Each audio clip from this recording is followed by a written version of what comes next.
하나님의 말씀 고린도후서 7장 2절부터 마지막 16절까지 말씀입니다. 신약 292쪽입니다. 고린도후서 7장 2절부터 16절까지 한 절씩 교독하시겠습니다. 마음으로 우리를 영접하라. 우리는 아무에게도 불의를 행하지 않고 아무에게도 해롭게 하지 않고 아무에게서도 속여 빼앗은 일이 없노라.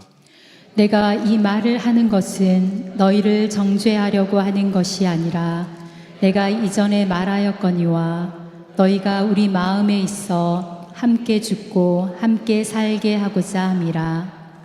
나는 너희를 향하여 담대한 것도 많고 너희를 위하여 자랑하는 것도 많으니 내가 우리의 모든 환난 가운데서도 위로가 가득하고 기쁨이 넘치는도다.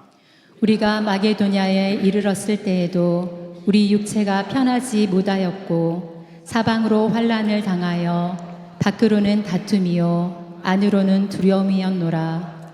그러나 낙심한 자들을 위로하시는 하나님이 디도가 오므로 우리를 위로하셨으니 그가 온 것뿐 아니요 오직 그가 너희에게서 받은 그 위로로 위로하고 너희의 사모함과 애통함과 나를 위하여 열심히 있는 것을 우리에게 보고함으로 나를 더욱 기쁘게 하였느니라. 그러므로 내가 편지로 너희를 근심하게 한 것을 후회하였으나 지금은 후회하지 아니함은 그 편지가 너희로 잠시만 근심하게 한 줄을 알미라. 내가 지금 기뻐함은 너희로 근심하게 한 까닭이 아니요 도리어 너희가 근심함으로 회개함에 이른 까닭이라. 너희가 하나님의 뜻대로 근심하게 된 것은 우리에게서 아무 해도 받지 않게 하려 함이라. 하나님의 뜻대로 하는 근심은 후회할 것이 없는 구원에 이르게 하는 회개를 이루는 것이요 세상 근심은 사망을 이루는 것이니라. 보라, 하나님의 뜻대로 하게 된 이 근심이 너희로 얼마나 간절하게 하며 얼마나 변증하게 하며 얼마나 분하게 하며 얼마나 두렵게 하며 얼마나 사모하게 하며 얼마나 열심 있게 하며 얼마나 벌하게 하였는가. 너희가 그 일에 대하여 일체 너희 자신의 깨끗함을 나타내었느니라. 그런즉 내가 너희에게 쓴 것은 그 불의를 행한 자를 위한 것도 아니요 그 불의를 당한 자를 위한 것도 아니요 오직 우리를 위한 너희의 간절함이 하나님 앞에서 너희에게 나타나게 하려 함이로라. 이로 말미암아 우리가 위로를 받았고 우리가 받은 위로 위에 기도의 기쁨으로 우리가 더욱 많이 기뻐함은 그의 마음이 너희 무리로 말미암아 안심함을 얻었음이라. 내가 그에게 너희를 위하여 자랑한 것이 있더라도 부끄럽지 아니하니 우리가 너희에게 이른 말이 다 참된 것 같이 디도 앞에서 우리가 자랑한 것도 참되게 되었도다. 그가 너희 모든 사람들이 두려움과 떨므로 자기를 영접하여 순종한 것을 생각하고 너희를 향하여 그의 심정이 더욱 깊었으니. 함께 읽습니다. 내가 범사에 너희를 신뢰하게 된 것을 기뻐하노라. 아멘. 할렐루야. 아멘. 오늘도 예배하는 가운데 하나님을 만나고 회복되는 은혜가 있기를 바라고 하늘의 영광을 보는 시간 되시기를 축원합니다. 특별히 또 명절을 맞이해서 또 가정을 고향을 방문하신 분들 진심으로 환영하고요. 여러분들 모두에게 즐겁고 행복한 명절이 되도록 하나님의 은혜가 넘치기를 축원합니다. 특별히 우리가 명절을 맞이하면요 가족들이 만나서 하나님 안에서 아름다운 교제를 통해서 복음의 능력과 은혜의 풍성함을 맛볼 수 있어야 합니다.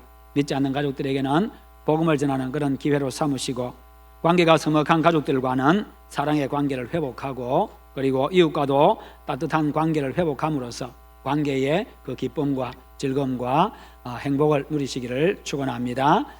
오늘의 설교 제목은요 관계의 복을 누리자입니다. 여러분, 하나님은요, 인간을 만들면서 관계 속에서 살아가도록 하셨습니다. 인간은 태초부터 더불어 살아가면서, 함께 살아가면서 기쁨과 행복을 누리며 살아가는 바로 그런 사회적인 존재입니다. 인간은 태어나면서부터 그래서요, 관계 속에서 살아가지요. 태어나면서 부모와 자식의 관계를 맺고 살아갑니다. 또 성장하면서요, 선생님들과 관계를 맺고, 친구들과 관계를 맺고, 그리고 또 이웃들과 관계를 맺고, 형제 자매 간에 또 동생이 태어나고 하면서 형제 간의 관계를 맺고 살아가고, 직장에 취직하면 동료들과의 관계를 맺고 살아가고, 교회 오시면 교우들과의 관계를 맺고 살아가고, 그러면서 그 안에서 기쁨과 행복을 느끼면서 그렇게 살아갑니다. 동시에 사람들이 당하는 고통은요, 대부분 관계 속에서 오는 고통입니다. 관계가 깨짐으로써 아픔이 찾아옵니다. 어려움이 찾아옵니다. 관계가 깨지면서 불행이 찾아옵니다. 여러분, 신앙생활이라고 하는 것이 무엇입니까? 그것은 바로 관계를 회복하는 겁니다. 관계를 회복하는 게 이게 바로 신앙생활입니다. 거기에 기쁨이 있습니다. 평안이 있습니다. 만족이 있습니다. 행복이 있습니다. 하나님의 구원 역사가 무엇입니까? 그것은 바로 관계 회복의 역사입니다. 예수 그리스도를 통해 가지고 깨어진 하나님과의 관계를 회복하고, 이렇게 하면서 관계를 회복하는 게 바로 신앙생활입니다. 하나님과의 관계 회복, 인간들과의 관계 회복, 그리고 세상의 여러 피조물들과의 관계 회복, 이 모든 것의 정상화가 바로 하나님의 구원 역사입니다. 인간에게 있어서 가장 근본적인 관계 회복은 바로 하나님과의 관계 회복입니다. 인간이 최초로 맺은 관계가 바로 하나님과의 관계지요. 그러나 그 관계는 죄로 말미암아 깨지고 말았습니다. 그로 말미암아서 두 번째 관계였던 인간과 인간 관계가 깨지고 말았지요. 거기다가 이 피조 세계와의 관계가 깨지고 말았습니다. 그런데 하나님과의 깨어진 관계를 회복시키기 위해 가지고 우리 하나님은요, 당신 하나밖에 없는 아들 예수님을 메시아로, 구원자로 보내주셨습니다. 그 예수 그리스도를 영접하는 자들마다 하나님의 자녀가 되어지고 하나님과의 관계가 회복이 되는 겁니다. 영접하는 자, 곧 그 이름을 믿는 자들에게는 하나님의 자녀가 되는 권세를 주셨으니, 그래서 우리가 예수 그리스도를 믿음으로 우리는 하나님의 자녀가 되었습니다. 하나님과의 관계가 회복이 된 겁니다. 뿐만 아니라 하나님은요, 그렇게 관계 회복되어진 당신의 자녀들에게 인간관계 회복을 명하셨습니다. 내가 너희를 사랑한 것 같이 너희도 서로 사랑하라, 그렇게 하십니다. 내가 너희를 사랑한 것 같이 너희도 서로 사랑하라. 내가 너희를 사랑한 것 같이, 하나님이 우리를 어떻게 사랑하셨습니까? 예수님이 우리를 어떻게 사랑하셨습니까? 희생으로 사랑하셨습니다. 당신 자신을 희생함으로 사랑하셨어요. 그렇게 한 것처럼 너희도 서로 사랑하라. 다시 말해서요, 네가 먼저 희생함으로 사랑하라, 그 말입니다. 내가 희생해야 사랑이 된다는 거예요. 사랑에는 항상 희생이 따른다는 겁니다. 사랑을 통한 이웃과의 관계 회복을 우리에게 명하신 겁니다. 왜요? 좋은 관계 속에 기쁨이 있고 거기에 행복이 있기 때문입니다. 관계의 기쁨, 관계의 즐거움, 이 관계의 복을 누리며 살아가시기를 축원합니다. 이 관계는요, 모든 것과의 관계입니다. 나하고 관련이 있는 사람이든지 관련이 없는 사람이든지 그냥 지나치는 사람이든지 어떤 사람이든지 모든 사람과의 관계입니다. 인간은 하나님을 만나기만 하면 이 관계들이 회복이 됩니다. 진정으로 내가 하나님을 만나고 하나님을 믿게 되어지면 이 관계를 회복한다는 겁니다. 여러분, 소유나 능력이나 이 환경이 나에게 행복을 주고 즐거움을 주는 것은 아닙니다. 그런 것들은 우리가 살아가면서 잠깐 편리하고 또 좀 부족하고 뭐 어떤 그런 부분에 차이가 있을지언정 그것이 우리에게 행복을 주지는 못합니다. 아무리 많은 것을 가지고 아무리 높은 자리에 올라가고 아무리 큰 집에 산다 할지라도 이 관계가 냉랭하면요, 행복이 없습니다. 즐거움이 없습니다. 그렇잖아요. 집에 들어갔는데 찬바람이 쌩쌩 불고, 아니 찬바람이 불다 못해가지고 그냥 집안이 얼어붙어 있으면요, 누가 집에 들어가고 싶고, 부부간에도 그렇잖아요. 부부간에도 그렇게 늘 냉랭하고 말도 안 하고 지내고요, 만나는 것이 부담스럽고 그냥 어떻게 빨리 날이 밝아서 내가 직장에 빨리 출근했으면 좋겠다 이런 생각이 들고 하면 그게 무슨 집안에 행복이 있고 즐거움이 있어요? 아무리 큰 집에 산들, 아무리 많은 것을 소유했던들, 아무리 높은 자리에 올랐던들 그게 무슨 의미가 있겠습니까? 그러기에 바로 이 관계라고 하는 것, 이것이 바로 우리에게 기쁨을 주고 즐거움을 주는 겁니다. 그래서 우리는 정말 비가 새는 비가 오면은 정말 밑에다가 그릇을 갖다 받쳐 놓아야 되는 그런 집에 산다 할지라도 관계가 좋으면 그곳에서 웃음꽃이 피고 행복이 있는 겁니다. 그런데 모든 행복과 모든 기쁨과 평안과 만족의 시작은 바로 관계에 있다는 겁니다. 행복하게 사는 사람들을 보면요, 다 관계가 좋은 사람들입니다. 관계가 좋은 사람들이 행복하게 살아갑니다.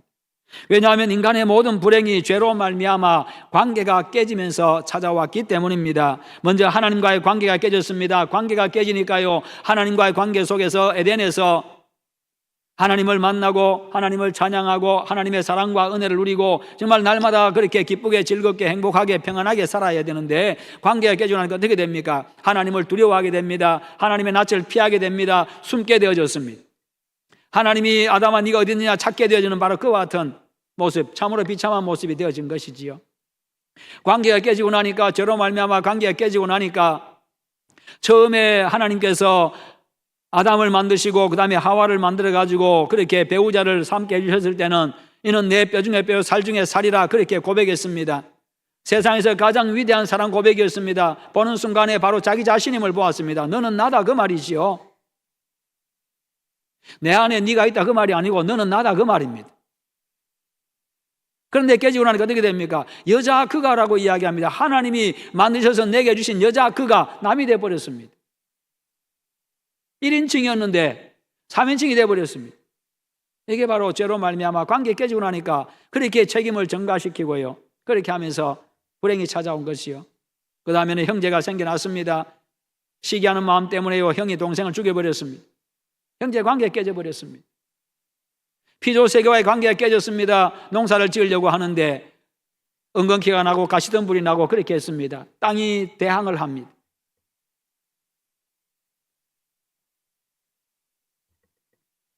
여러분, 바울도 처음에는 고린도 교회 성도들과 관계가 참 좋았습니다. 그런데 그 관계가 깨졌는데 서로에게 잘못이 있어서 관계가 깨진 게 아니었습니다. 교회 안에 거짓 선생이 들어온 겁니다. 교회 안에 거짓 선생이 들어와서 이단의 무리가 들어와 가지고요, 교인들을, 바울과의 관계를 이간질시킨 겁니다. 바울은 사도도 아니고 성경금 갈취해 가지고 자기 마음대로 써버리고, 그에게는 그렇게 너희들을 그렇게 심하게 책망할 만큼 사랑이라고는 조금도 없는 그런 무자비한 인간이다. 그렇게 하면서 성도들을 깬 겁니다. 성도들이 그 꼬임에 넘어가 버렸습니다. 그러면서 신앙에서 떠납니다. 참된 신앙에서 떠나가게 되어졌습니다. 사도 바울을 멀리합니다. 비난합니다. 그 소식을 바울이 들었습니다. 그래서 지금 고린도 이 편지를 적어가지고 고린도 교회에 보낸 겁니다. 보내가지고 그들을 책망합니다. 그게 바로 오늘 내용입니다. 그러면서 이 관계가 회복되는 그런 내용들을 보여주고 있습니다. 인간은 살다 보면요, 여러 가지 요인들로 인해 가지고 본의 아니게 관계가 깨집니다. 잘못해서도 관계가 깨지고 본의 아니게 깨지는 경우도 있습니다. 주변에 잘못된 사람들이 들어서 가지고요, 이간질 시켜가지고 여기서 이 말하고 저기서 저 말하고, 앞에서는 이 말하고 뒤에서는 저 말하고 해가지고 관계가 깨는 그런 경우들도 생겨납니다. 여러 가지 이유들로 인해 가지고 관계가 깨집니다. 그럴 때 중요한 것이 노력을 통해서 관계를 회복하는 겁니다. 노력이 필요합니다. 관계 회복에는 모든 일에는요, 나의 노력이 필요합니다. 내가 노력한다 그 말은요, 결국 나 자신을 희생한다는 겁니다. 내가 죽는다는 겁니다. 내가 손해본다는 겁니다. 그렇게 해야만 관계 회복이 될 수 있습니다. 어떻게 하면 관계를 회복할 수 있습니까? 먼저 내가 사랑하는 마음을 가져야 합니다. 사도 바울이 그랬습니다. 오해를 받고요, 그렇게 비난을 받고 관계가 깨졌습니다. 그랬을 때에 사도 바울이 먼저 고린도 교인들을 그냥 가슴으로 품었습니다. 내가 먼저 품고 내가 먼저 이해하고 내가 먼저 손 내밀어야 합니다. 이게 그리스도인입니다. 그리스도인이 바로 가슴에 예수 그리스도가 있는 사람들의 마음이고 자세입니다. 내가 먼저 희생하려고 하는 마음, 내가 먼저 좀 손해보려고 하는 마음, 따지고 계산하고 내가 이렇게 하면 내가 손해보는데, 그게 아니라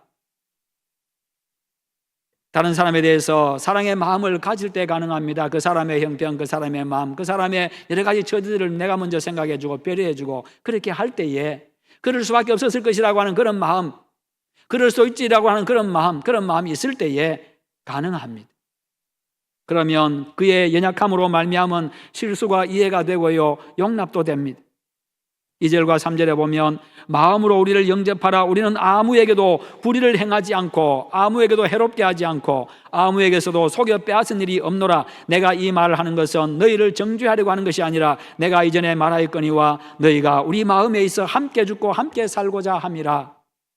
너희들이 그 거짓 선생들로부터 들었던 그 이야기들, 나에 대한 그 비난들, 잘못된 이야기들, 그 모든 게 다 사실이 아니다라고 이야기합니다.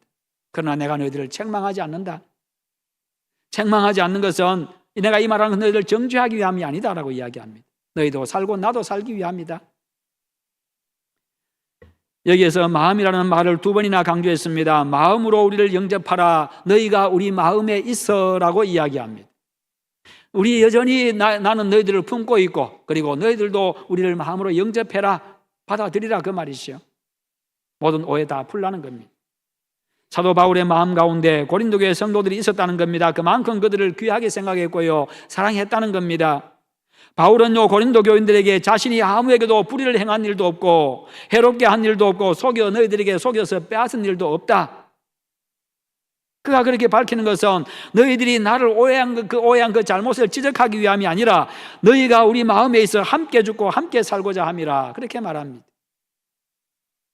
그렇게 자신의 사랑의 마음을 전함으로 이제 관계가 회복이 되었습니다.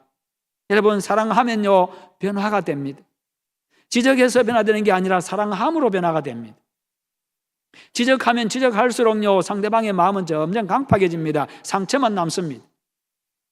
나 사랑하면요 회복이 되어집니다. 8절과 9절에 보면 그러므로 내가 편지로 너희를 근심하게 한 것을 후회하였으나 지금은 후회하지 않는다. 그 편지가 너희로 잠시만 근심하게 한 줄 안다. 내가 지금 기뻐하는 것은 너희로 근심하게 한 까닭이 아니요 도리어 너희가 근심함으로 회개함에 이른 까닭이라. 너희가 하나님의 뜻대로 근심하게 된 것은 우리에게서 아무 해도 받지 않게 하려 함이라. 내가 편지를 써서 너희들의 잘못을 이렇게 지적하고 이렇게 한 것은 그것을 내가 너희들이 너무 근심함으로 인해 가지고 내가 후회를 했었다. 그러나 지금은 후회하지 않는다. 왜냐하면 여러분들이 하나님의 뜻대로 근심함으로 말미암아 여러분들이 회개하고 돌아왔기 때문에 회복이 되어졌기 때문이다라고 이야기를 합니다. 그러니까 그들은요 그냥 그렇게 하나님의 뜻대로 하는 것이 뭐겠습니까? 자기 자신을 돌아본 겁니다. 왜 이런 일이 발생했는지, 왜 이런 문제가 발생했는지 먼저 자기 자신을 돌아본 거죠. 그리고는요 일을 간 것이 아니라 자기의 잘못 지적하는 바울에 대해서 일을 간 것이 아니라 오해를 풀었습니다. 바울을 품었습니다. 자기 잘못을 회개했습니다. 그리고 바른 신앙으로 돌아왔습니다. 관계를 회복했습니다. 그래서 내가 너희들의 잘못을 지적한 것 때문에 편지한 것을 가지고 내가 처음에는 후회했지만 오히려 지금은 기뻐한다라고 이야기하고 있는 거죠.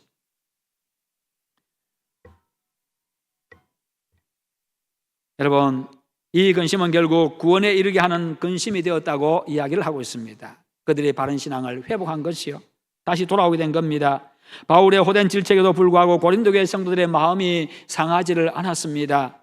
오히려 자신들의 잘못을 회개하고 돌아왔습니다. 이게 바로 그리스도인 믿음을 가진 자들의 모습이지요. 비난이 아니라 사랑으로 한 질책이었기 때문입니다. 아무리 좋은 말을 하고 아무리 바른 말을 하고 아무리 사실을 이야기하고 한다 할지라도 사랑이 바탕이 되어 있지 않으면, 사랑의 동기로 하지 아니하면 그것은 다 비난입니다. 사랑이 동기가 되어져야 그게 모든 말들이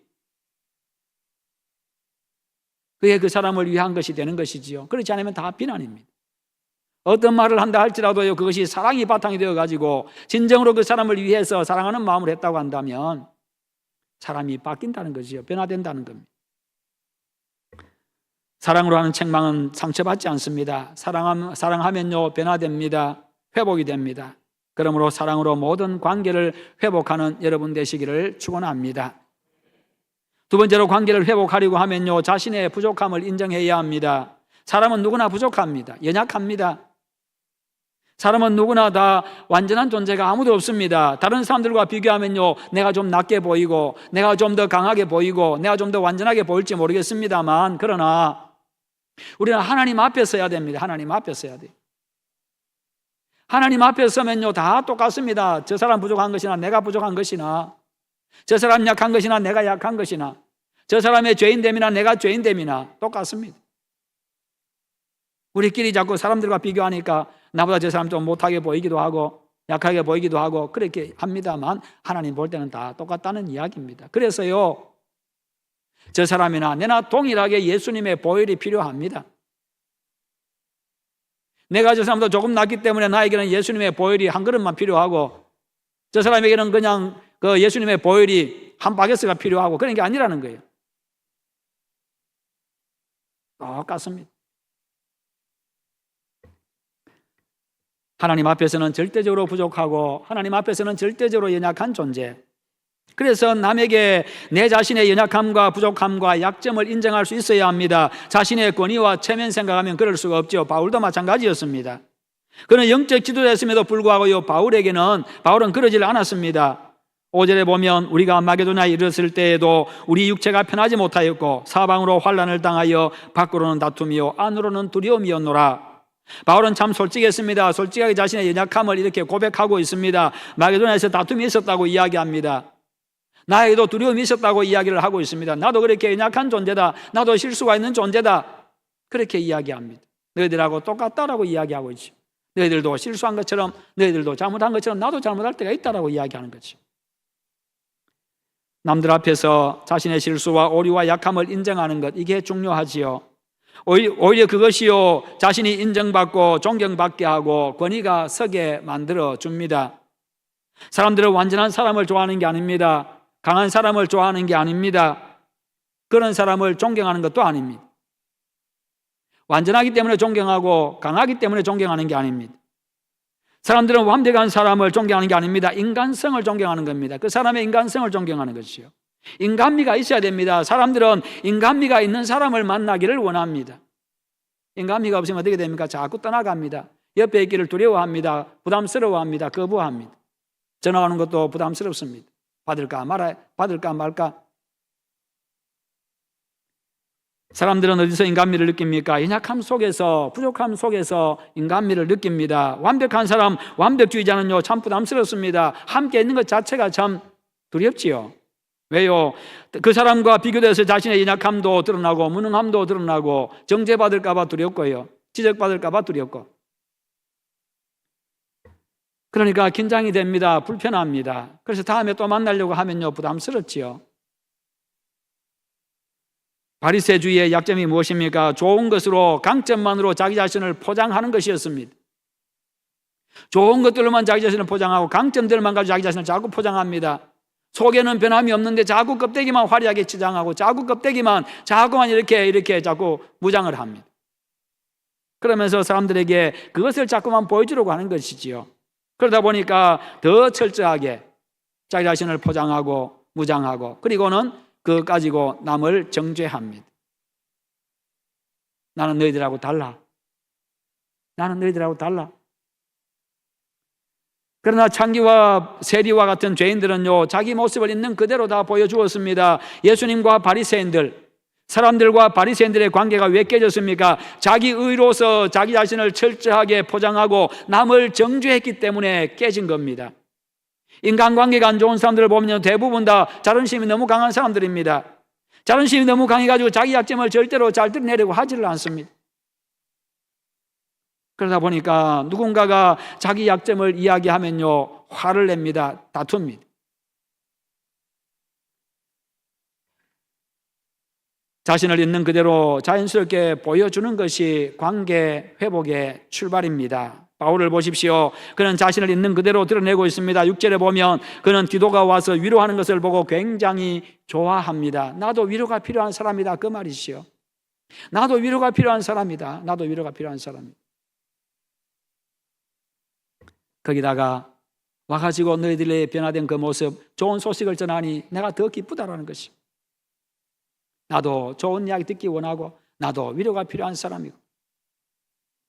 세상에 위로가 필요 없는 사람은 아무도 없습니다. 아무리 강하게 보여도 어떤 지도자를 할지라도 다 위로가 필요합니다. 격려가 필요하고요. 부모도요, 자식으로부터 위로와 격려가 필요하고 자식도 부모로부터 위로와 격려가 필요합니다. 모든 사람이 다 그렇습니다. 우리에게도 희로애락을 잘 표현하는 솔직한 자기 감정도 감정 표현이 필요합니다. 자신을 있는 그대로 드러냄으로써 이 관계 회복의 기쁨과 복을 누리시기를 축원합니다. 사람들과의 만남에서 내가 그 사람에게 부담스러운 사람이 되지 아니하도록, 내가 그 사람에게 부담스러운 사람이 되지 아니하도록 내 스스로 노력을 해야 됩니다. 세 번째로 관계를 회복하려면 말의 지혜가 있어야 합니다. 잠언 25장 11절에 보면 경우에 합당한 말은 아로새긴 은쟁반의 금사관이라는 말씀이 있습니다. 경우에 합당한 말을 하는 사람, 그 말은 아로새긴 은쟁반, 아주 예쁘게 잘 조각해 놓은 그 은쟁반에 올려놓은 금사과와 같다. 너무나도 잘 조화가 되는 모습이지요. 너무 아름다운 모습, 너무나도 빛나는 모습입니다. 관계 회복에 있어서 중요한 것은 지혜로운 언어 사용입니다. 말을 지혜롭게 잘 해야 된다는 겁니다. 그리스도인의 말의 기준은 옳고 그름이 아닙니다. 옳기 때문에 말하고 사실이냐 거짓이냐도 아닙니다. 사실이기 때문에 다 말해서도 안 됩니다. 그리스도인이 말하는 기준은 덕이어야 합니다. 덕이 되느냐 안 되느냐, 나에게 덕이 되느냐, 저 사람에게 덕이 되느냐 안 되느냐, 우리 관계에 덕이 되느냐 안 되느냐, 그리스도인으로서 덕이 되느냐 안 되느냐, 바로 그거라는 것이요. 그게 기준이 되어야 합니다. 그러게 아무리 옳은 말이라도 다 해서는 안 돼요. 입 다물 때는 다물고, 아무리 사실이라도 다 말해서는 안 됩니다. 입을 다물 때 다물어야 합니다. 덕이 안 되면. 바울은 고린도 교회 성도들이 잘못해서 질책을 했는데 그것을 질책했다고 표현하지 아니하고 구원에 이르게 하는 근심이었다. 구원에 이르게 하는 근심. 너희들로 하여금 구원에 이르도록 하기 위한, 바른 신앙으로 돌아오도록 하기 위한 내 근심이었다. 내 근심이었다. 너희들을 사랑하는 마음으로 보냈던 내 근심이었다. 너희들을 살려야 되니까 그렇게 표현하고 있습니다.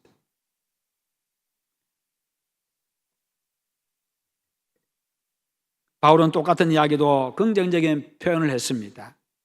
이것이 매우 중요합니다. 여러분, 말이 인격이지요. 말이 바로 그 사람입니다.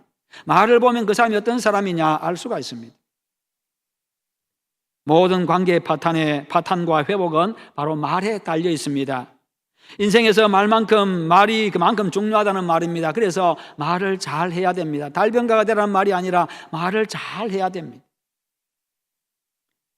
말이 내 인생도 타인의 인생도 결정할 수 있을 만큼 중요합니다. 말이 사람을 살리기도 하고 죽이기도 하지요. 요즘에 온갖 많은 말들이, 수많은 말들이 난무하는 그런 시대, 그 사람의 형편, 그 사람의 처지, 그 사람의 어떤 것 아무것도 생각하지 않습니다. 그저 들리는 이야기, 그저 자기가 생각한 대로, 자기 감정대로 그냥 막 퍼붓는 것이 오늘 이 시대입니다. 얼굴 보이지 않는다고, 익명이라고 그냥 그렇게 합니다. 얼마나 많은 사람들이 상처를 받고, 얼마나 많은 사람들이 자기 인생을 포기하고, 얼마나 많은 사람들이 좌절합니까? 얼마나 중요했으면 말에 실수가 없는 자면 곧 온전한 자라고 야고보서 3장 2절에서 말씀하고 있습니다. 말에 실수가 없는 자는 곧 온전한 자다. 직설적인 말, 거친 말들이 있는 곳에는요, 싸움이 그치지를 않습니다. 긍정적인 말, 완곡한 표현, 사랑의 언어, 미래지향적인 그런 언어가 되어야 합니다. 그래서 우리가 말하기 전에 먼저 한번 생각해 보고, 내 감정 먼저 한번 잘 추스리고, 덕이 되는지 안 되는지 먼저 한번 생각해 보고, 그 사람의 처지에서 다시 한번 더 생각해 보고, 그렇게 말해야 합니다. 말 속에 그 사람의 인생 철학도 들어 있습니다. 어떤 목사님께서 상대방의 서툰 행동이 있을 때마다, 서툰 행동이 있고 실수가 있고 눈에 거슬리는 모습이 있을 때마다 공사 중이라고 생각하기로 그렇게 했다고 합니다. 참 좋은 생각입니다. 여러분, 길거리 가다가 공사 중이라고 써놓으면 좀 불편해도 참고 지나가지요. 조금 몇 달씩 걸려도요, 좀 불편해도 그냥 지나갑니다. 왜요? 조금 지나고 나면, 이 공사기간 끝나고 나면 아주 편리하게 될 것을 아니까, 더 좋은 모양으로 바뀌게 되어 있을 것을 아니까, 더 편하게 될 줄 아니까요. 그렇게 참고 지나가지요. 인간관계도 마찬가지입니다. 미숙한 사람, 좌충우돌하는 거친 사람, 비상식적인 사람, 때로는 나쁜 행동을 하는 사람을 보면요, 나쁜 놈이라 생각하지 마시고 공사 중이라고 우리 한번 생각해 보십시오. 공사 중이다. 공사 중이다. 그러면 이제 공사 중이니까 저 사람 조금 있으면 더 나아질 거야. 이런 기대감을 가지고 기다려 줍시다. 미래지향적이고 희망적으로 그렇게 생각하며 살아갑시다. 우리 남편 공사 중, 우리 아내 공사 중, 우리 시어머니 공사 중. 명절에 시어머니 때문에 마음 상하지 않도록 조심하세요. 시어머니들 조심하시고, 며느리들도 좀 조심하시고, 그러면서 좀 실수해도 공사 중, 우리 며느리 공사 중, 우리 시어머니 공사 중, 우리 아들, 우리 딸 공사 중, 우리 아빠, 엄마 공사 중, 우리 목사님 공사 중. 부실 공사 안 할 테니까요. 잘 봐주세요. 옆 사람한테 이야기 한번 합시다. 옆 사람하고 제가 지금 공사 중입니다.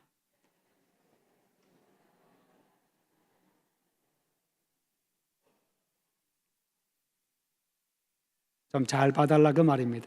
실수가 있어도 좀 잘 봐주세요. 그럼 얼마나 좋습니까? 가정에서도 좀 실수해서 잘 봐주고, 교회 와서도 실수해서 좀 잘 봐주고, 직장 가서도 어디 가서도. 우리 모두가 공사 중이니까요. 좀 지나고 나면 다 좀 좋아질 겁니다. 점점점 좋아져 갈 겁니다.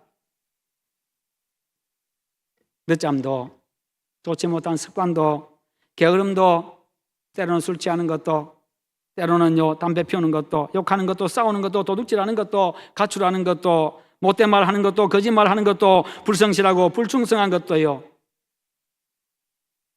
모두 다 공사 중이니 이제 곧 아름답게 변화되고 하나님 앞에 헌신하는 모습으로 돌아올 줄로 생각하시기를 바랍니다. 그러면서 우리 자신은 스스로가 노력을 해야 합니다. 최선을 다해서 노력해야 합니다. 진정한 공사가 되어져야 되고요. 그 공사 기간 늦어지면 안 됩니다.